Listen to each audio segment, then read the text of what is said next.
I don't think it would surprise anyone who is remotely aware in the gaming industry that I say that Xbox has sort of hit an identity crisis. Of the major three console makers, it's very cutting clear that Microsoft has really struggled to hit their big stride with the Xbox brand ever since that disastrous Xbox One launch, which completely tainted their reputation to essentially be a laughingstock of the industry even today. It's been an incredibly tough 10 years for them to gain back market share, and even though they've tried a lot lately, nothing really seems to budge them past being third place, unfortunately. So, in a possible effort to get boxes moving or to pique some more interest in the Xbox brand, over the past holiday season, they cut prices of the consoles to unbelievably good deals. Everyone was talking about the Series X at $350, but more interestingly, there were huge discounts of the Series S for as low as $150 at Costco, and that came bundled with a headset as well, so that's incredible.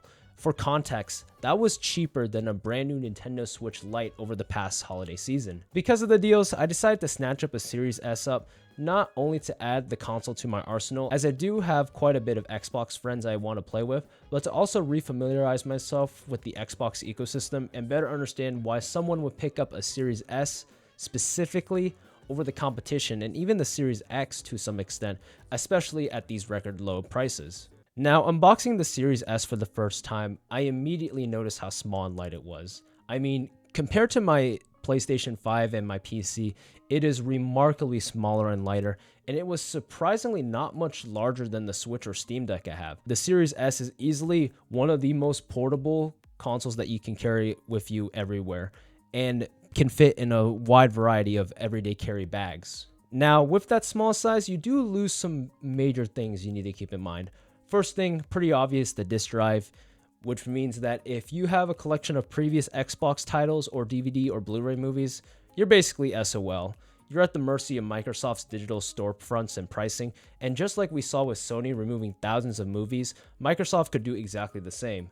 This is a pretty massive negative that is easily a deal breaker with a lot of people, but for those who don't really care about the physical disc or are mainly in the PC space, this won't be as much as a negative simply because you've experienced this before. That being said, I can't find mostly any major silver lining with the storage. 512 gigabytes, which is actually 360 after the OS, is pitifully small. That's like what, 2 Call of Duty games? With how big AAA games are nowadays, that small space is not sufficient unless you play a lot of smaller or indie titles. In that case, unfortunately, upgrading the storage is not as simple as using a NVMe, off-the-shelf SSD like Sony has.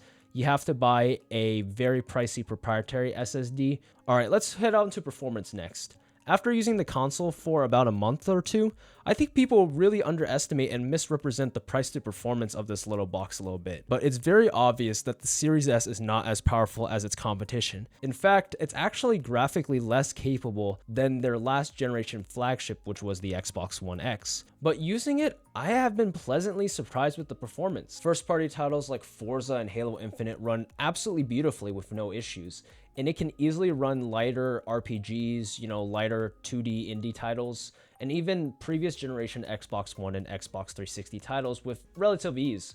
Now, with more demanding titles such as recent releases like Remnant 2 or Avatar, it's very clear that the Series S struggles to run these games, and for me personally, I will never run these games on this system. I'll just use my PC with much more powerful hardware. I will say though that Xbox has one of the best features that I've never seen before in any other console or even PC before, and that's quick resume.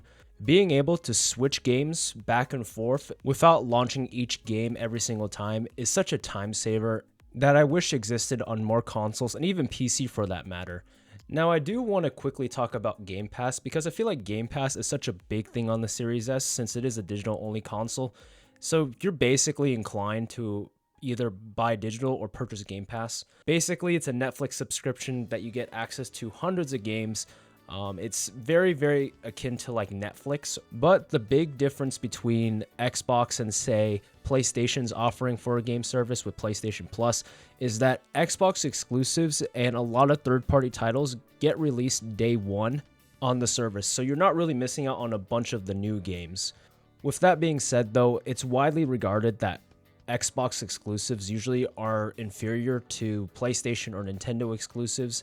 So Despite the ability to play them, the quality may not be as great as, let's say, PlayStation's exclusive libraries, so keep that in mind. Personally, if you are purchasing a Series S, I really think you're doing a disservice by not also subscribing to the Game Pass service, as I feel like that's sort of the main combination that Microsoft is really pushing for when you're purchasing a Series S, especially with the bundle that released. So I do say that I think Game Pass for those who have a Series S is definitely worth it, but then again, it raises the question on even who should buy the Xbox Series S. So let's discuss. I think the Series S, honestly, is probably the most confusing console in terms of worth and value to a lot of gamers. There are so many factors to consider that it's not black and white at all if this console is for you.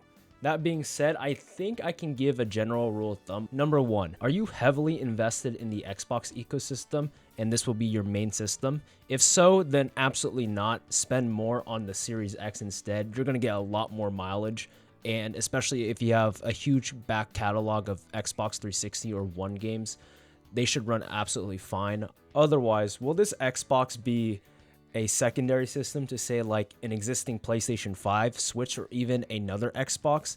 Then honestly, I think it's worth it. For the prices, especially on sale, I think what you get out of this little box is worth it to be a secondary console for a lot of gamers. And if you're really into the Xbox exclusives or are interested in Game Pass at all, I think this is a great budget console to get your hands on the services and play them locally on your system. Now, for PC gamers, the Series S is even more confusing to justify since Game Pass and Xbox exclusives already exist day one on the PC, so that kind of point is thrown out the window.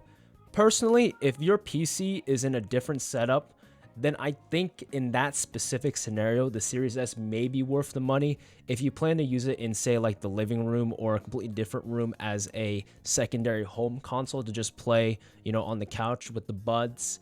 Otherwise, I honestly see no point in buying the Series S if you're a PC gamer, unless you find a super deep discount and you have the money to spend on it. Now, in conclusion, I'm pretty surprised by the Xbox Series S. For the prices you pay for it nowadays, it's more than capable as a little tiny console to play your Game Pass library. It makes a great secondary console, or even if you want to use it as a primary one, it's a great budget option.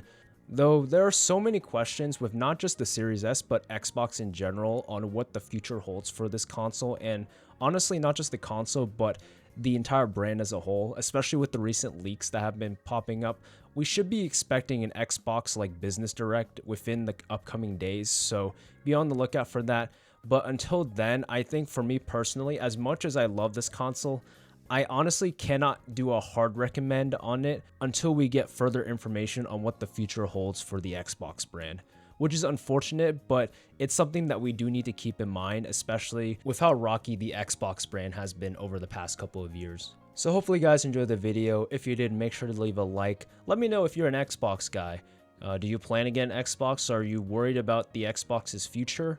Let me know in the comments below. But anyways, hopefully you guys enjoyed, and I'll see you guys in the next one. Talk to you later.